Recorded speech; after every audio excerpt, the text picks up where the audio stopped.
30-35 साल ले कागज ले बाद में पढ़ना आराम से 30-35 साल ले छत्तीसगढ़िया एमन ह उहाँ राहत हैं और विधिवत ग्राम पंचायत ला पैसा पटाए।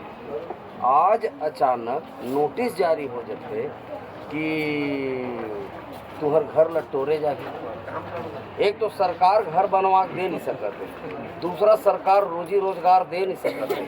छत्तीसगढ़िया मन है यदि बना ले हैं उमेर अब कोई तकलीफ नहीं है। स्कूल के भूइयाँ कहते स्कूल के भूइयाँ पाछू होती है और वो पूरा प्रांगण खाली है। उमा कम से कम 1500-2000 दशहरा के दिन वहाँ सकला करके दशहरा मनाते स्कूल मैदान में, अतका बड़ा मैदान है, ठीक है। और अगर अच्छा एमा और जो दूसरा बात है तो आप जान लो, सम्मान्य विधायक जी के जो रिश्तेदार है तेकर भूइयाँ है जो 40 एकड़ पाछू में ओला लाभ पहुँचा बर आम छत्तीसगढ़िया जनमानस के घर ल टोरे के कोशिश करी, ओकर उद्योग व्यापार लफड़ा करे के कोशिश करी तो छत्तीसगढ़िया क्रांति सेना के तेवर लाभ जाना था, जोहार छत्तीसगढ़ पार्टी के तेवर ले जाना था। फिर अपन तेवर में काम करबो, कानून ला हमन न्याय हाथ में नहीं लन, संवैधानिक ढंग से लड़ाई लड़े जाते हैं ये संगठन के माध्यम से।